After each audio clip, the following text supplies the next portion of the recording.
தேஹினோஸ்மின் யதா தேஹே கௌமாரம் யௌவனம் ஜரா ததா தேஹாந்தர பிராப்திர் தீரஸ்தத்ர ந முஹ்யதி. இந்த ஸ்லோகத்துல கிருஷ்ண பரமாத்மா அர்ஜுனனிடம் ஜீவாத்மா பத்தி சொல்றார். ஒரு உடலுக்குள்ள இருக்கும் அந்த ஜீவாத்மா, அந்த உடல் பல வகையான மாற்றங்கள்ல சந்தித்தாலும் ஜீவாத்மா அதேதான்.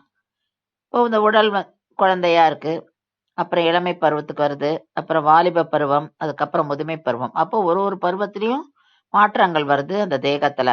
ஆனால் மாற்றம் ஜீவாத்மா கிடையாது. அதுக்குள்ள இருக்கிற ஜீவாத்மா அதே ஜீவாத்மா தான். அதுவே அந்த தேகம் அழிந்து போயிடுத்துன்னா அந்த ஜீவாத்மா வேறு உடலை தேடி போறது, வேறு உடலுக்குள் போயிடுறது. இந்த விஷயத்த நன்னா தெரிஞ்சுண்ட ஞானிகள் இதற்காக கலங்குவதில்லை. நீ ஏன் கலங்குற அப்படின்னு கிருஷ்ண பரமாத்மா அர்ஜுனனிடம் சொல்றார். மாற்றங்கள் உடலுக்கு தான், ஜீவாத்மாக்கு கிடையாது. ஜீவாத்மா எப்பவுமே இருக்கு, அது அழியறது இல்லை அப்படின்னு சொல்றாரு.